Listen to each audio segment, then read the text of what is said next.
इस वीडियो में हम देखेंगे साइंस एजुकेशन के वेरी इंपॉर्टेंट टॉपिक्स।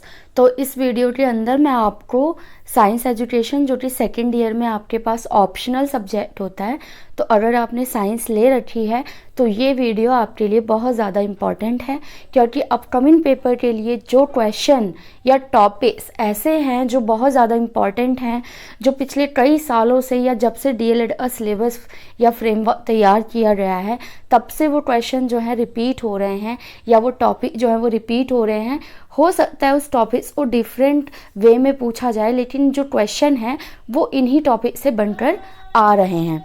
तो ध्यान दीजिएगा यहाँ पर। और साइंस एजुकेशन के यहाँ पर मैं आपको 10 ऐसे टॉपिक बताऊंगी जो बिना पढ़े आप साइंस एजुकेशन का पेपर देने नहीं जा सकते। तो सबसे पहले ये 10 टॉपिक्स तो ज़रूर से ज़रूर प्रिपेयर कर लें।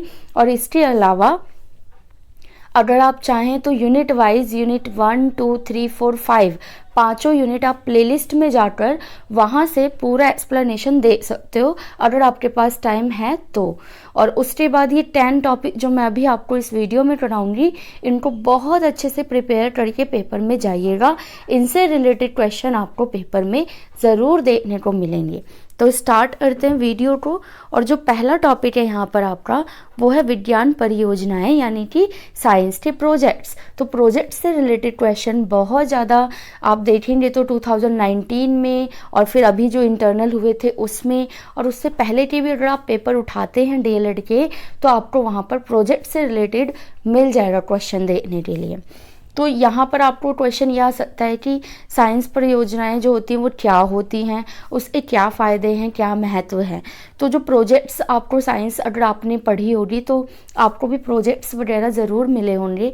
तो उससे क्या होता है, तो स्थायी ज्ञान आता है बच्चे में, लाइफ लॉन्ग लर्निंग होती है, प्रायोगिक प्रैक्टिकल जो ज्ञान है वो आता है, इनकी एक्टिव जो है पार्टिसिपेशन होती है, सक्रिय भागीदारी होती है, और रुचिपूर्ण होता है प्रोजेक्ट्स और अवधारणाओं को ये स्पष्ट करता है, कॉन्सेप्ट को क्लियर करने में भी हेल्प करता है।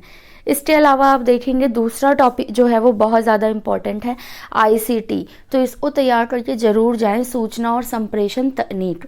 तो इससे रिलेटेड, क्योंकि ये काफ़ी हॉट टॉपिक है और इससे रिलेटेड क्वेश्चन आने के बहुत ज़्यादा चांसेस हैं। अब आईसीटी में क्या क्या आता है आपका, इन्फॉर्मेशन एंड और कम्युनिकेशन टेक्नोलॉजी में टीवी आ गया, फ़ोन आ गया, इंटरनेट, कंप्यूटर, तो ये सारी चीज़ें आपकी इसके अंदर आएंगी। क्वेश्चन किसी भी तरीके से आ सकता है, या तो एग्जाम्पल पूछ लेगा या इसके फ़ायदे पूछ लेगा, या कोरोना टाइम में किस तरीके से इसने काम किया ये पूछ लेगा। तो क्वेश्चन किसी भी तरीके से आए, आपको ध्यान रखना है कि आपको जो आता है, जो आप पढ़ के रहे हो, उसे किस तरीके से आंसर में फिट करना है। अब देखिए जो टॉपिक 3 है, 2 टॉपिक हो गए, अब जो टॉपिक 3 है इस पर ध्यान दीजिए। विज्ञान शिक्षण की विधियाँ, मेथड ऑफ साइंस टीचिंग। तो आप किस तरीके से बच्चों को पढ़ाओगे साइंस, इसमें कौन कौन सी विधियाँ हैं। तो बेसिकली जितनी भी टीचिंग मेथड होते हैं वो सारे आप साइंस में भी डाल सकते हो, लेकिन स्पेशली जो बहुत ज़्यादा इम्पॉर्टेंट मेथड है वो है एक्टिविटी मेथड, क्रियाकलाप विधि। तो इसके बारे में अलग से ढंग से पढ़ के जाओ, क्वेश्चन अलग से भी उठ के आ सकता है एक्टिविटी मेथड के ऊपर। तो इस चीज़ आप ध्यान रखेंगे। इसके बाद देखिए कि विज्ञान और समाज में संबंध। तो ये वाला टॉपिक भी बहुत इंपॉर्टेंट है कि साइंस और जो आपका सोसाइटी है, इन दोनों में क्या रिलेशन है। क्वेश्चन ये भी आ सकता है कि किस तरीके से साइंस के द्वारा समाज का विकास हो सकता है, यानी सोशल डेवलपमेंट हो सकता है। तो ये भी क्वेश्चन आने के काफ़ी ज़्यादा चांसेस हो जाएंगे। तो ऐसे में आपको पता होना चाहिए कि दोनों में रिलेशंस क्या है। एक तो जो विज्ञान है वो सामाजिक आवश्यकता पर बेस्ड होता है, दूसरा इसमें नवीनतम खोज होती रहती है ताकि समाज में भी नवीनता आए, यानी न्यूपन आए। उसके बाद जीवन को सुगम बनाने के लिए साइंस देख तो आप कितने सारे यंत्र जो हैं तैयार किए गए हैं, एसी से लेके फ्रिज तक। और गुणात्मक जीवन मतलब ये लाइफ की क्वालिटी को इम्प्रूव करता है।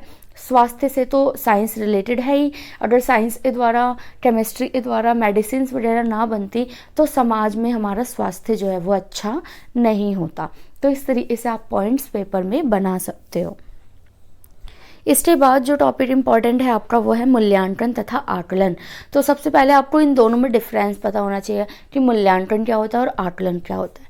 और अगर आपको नहीं पता तो आप एक बार जाकर जो साइंस की प्लेलिस्ट बनी हुई है सेकेंड ईयर की, वहाँ चले जाइए और वहाँ पर आपको जो भी यूनिट में ये टॉपिक है उस यूनिट की वीडियो देख लीजिए। वहाँ पर सारा एक्सप्लेन हो जाएगा आपको और यूनिट वाइज जो है आंसर भी मिल जाएगा। इसके साथ ही साथ जो एक डिफरेंस और आ सकता है आपके पेपर में और इम्पॉर्टेंट है ये काफ़ी, वो है रचनात्मक और योगात्मक जो मूल्यांकन होता है, इन दोनों के बीच क्या डिफरेंस है। फॉर्मेटिव और समेटिव आपका इवैल्यूएशन, तो इसे अच्छे से तैयार करके जाएं। चाहो तो एक्सप्लेनेशन वाली वीडियो अच्छे से देख लो, वहाँ पर आपको सारे पॉइंट्स मिल जाएंगे। तो ये हो सकता है अलग से भी क्वेश्चन बन के आ जाए कि फॉर्मेटिव क्या होता है, समेटिव क्या होता है, और ज़्यादा से ज़्यादा चांसेस है कि इन दोनों के बीच में डिफरेंस पूछेगा पेपर में। अगर आप देखोगे जिस तरीके से पेपर आपके आ रहे हैं तो डिफरेंसेस वाले क्वेश्चन जो है आपको हर पेपर में देखने को मिल जाएंगे, तो इन्हें बिल्कुल भी ना छोड़ें। नेक्स्ट देखिए टॉपिक नंबर 6 है आपका विज्ञान मेला और उसका आयोजन। तो साइंस फेयर किस तरीके से लगाया जाता है, साइंस फेयर क्या होता है और इसको प्लानिंग करने के लिए कौन कौन से स्टेप होने चाहिए, किन किन बातों का ध्यान रखना चाहिए, ये सारे रिलेटेड क्वेश्चन जो है आपको पेपर में देखने को मिल सकते हैं। तो आप साइंस फेयर के बारे में और इसकी प्लानिंग के बारे में अच्छे से पढ़ के जाएंगे। नेक्स्ट टॉपिक है आपका साइंस क्लब। तो साइंस क्लब को भी पढ़ के जाइए, काफ़ी इंटरेस्टिंग और हॉट टॉपिक है आपके लिए कि साइंस क्लब क्या होते हैं और दूसरी चीज़ कि इनके अंदर कौन सी एक्टिविटीज़ कराई जाती है, क्रिया क्लब कराए जाते हैं और इनकी आवश्यकता क्या है, साइंस क्लब की क्या आवश्यकता है, क्या महत्व है, क्या इम्पोर्टेंस है, तो ये भी आपको ध्यान रखना होगा। नेक्स्ट जो टॉपिक है आपका 8वां, वो है सामुदायिक संसाधनों का प्रयोग, यानी जो कम्युनिटी रिसोर्सेज हैं हमारे, बाग बगीचे, संग्रहालय, म्यूजियम वगैरह जितने भी हैं, इन सब के क्या आपके रोल हैं अगर आप साइंस एजुकेशन करते हो। ठीक है, तो इस चीज़ अभी आपको यहाँ पर पढ़ के जाना होगा, ध्यान रखना होगा। पहली बात तो कम्युनिटी रिसोर्सेज होते क्या हैं आपको ये पता होना चाहिए। फिर दूसरी बात, आप उनको साइंस की टीचिंग में कैसे यूज़ करोगे ये पता होना चाहिए। अब अगर आपको नहीं पता, अभी आप पॉइंट्स नहीं बना पा रहे इन टॉपिक्स से, तो मेरी एडवाइस रहेगी कि आप एक्सप्लेनेशन वाली वीडियोस ज़रूर देख लें, वहाँ पर आपको सारे पॉइंट्स मिल जाएंगे। उसके बाद आपके लिए इम्पॉर्टेंट टॉपिक है पाठ योजना। तो पाठ योजना से रिलेटेड क्वेश्चन भी आ सकता है कि पाठ योजना क्या होती है, इसके क्या महत्व है और क्या स्टेप है।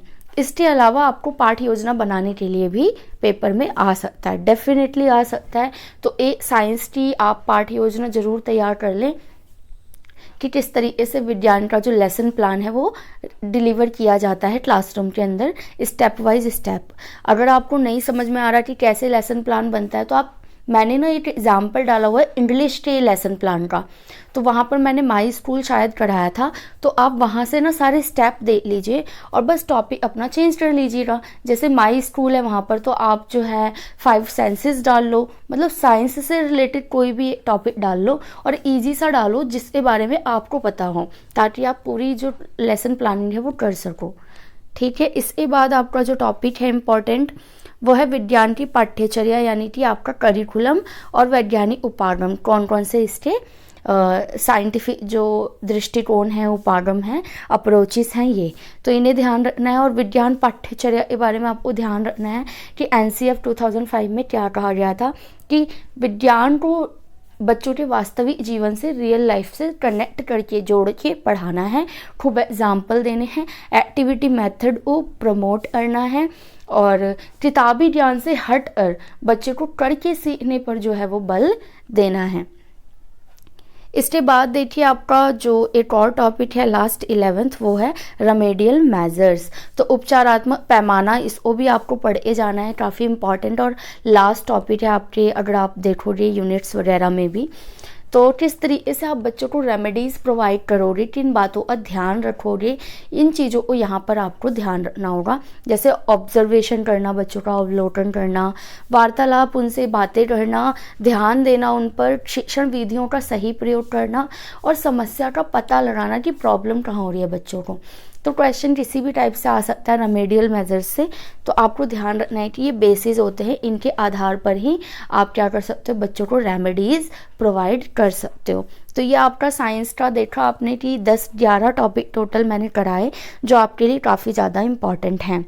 इसके अलावा अगर आपको खुद को लगता हो कि कोई इम्पॉर्टेंट टॉपिक है सिलेबस के अंदर, तो उसे भी ज़रूर पढ़ लें और आपके लिए बेस्ट होगा कि आप एक बार पूरा सिलेबस जो है हर यूनिट को और हर टॉपिक को थोड़ा बहुत पढ़ के जाएं, क्योंकि पेपर में छोटे से टॉपिक से भी बड़ा क्वेश्चन उठ के आने के चांसेस जो है वो बन जाते हैं। इसके अलावा 2-3 बातें मैं बताना चाहूँगी आपको कि आप डिक्शनरी, इंसाइक्लोपीडिया और जो साइंस की बुक्स होती है इसके बारे में थोड़ा बहुत पढ़ के जाएं। इससे रिलेटेड क्वेश्चन भी हो सकता है आपको देखने को मिल जाए। और किस तरीके से आप स्कूल में या क्लासरूम में साइंस को पॉपुलर बनाओगे, इसमें कौन कौन से मेथड होंगे, तो ये आप बना कर लिख सकते हो कि इसमें हम प्रैक्टिकल कराएं, खेल द्वारा समझाएं, विज्ञान मेला लगाएं। ये सारे ऐसे मेथड हैं, गतिविधियाँ हैं जिनके द्वारा आप साइंस को पॉपुलर बना सकते हो। और साथ ही साथ इसके अलावा आप ये भी पढ़ सकते हो कि साइंस से रिलेटेड कौन कौन से सेंटर या स्कीम जो है वो गवर्नमेंट द्वारा लाई गई हैं, जो कि आपके यूनिट शायद 4 या 5 में होगा, मेरे ख्याल से यूनिट 4 में होना चाहिए। तो आप वो वाली वीडियो देखकर वहाँ से जो है कंफर्म कर सकते हो चीज़ों को, ठीक है। और उसके बाद आपका मूल्यांकन आकलन, जिसमें फॉर्मेटिव समेटिव ज़रूर पढ़ के जाएँ आप, वो बहुत ज़्यादा इंपॉर्टेंट है आपके लिए। और इसके साथ ही साथ आप अपनी पूरी तैयारी करें और साइंस के पेपर के लिए आप सभी को ऑल द बेस्ट।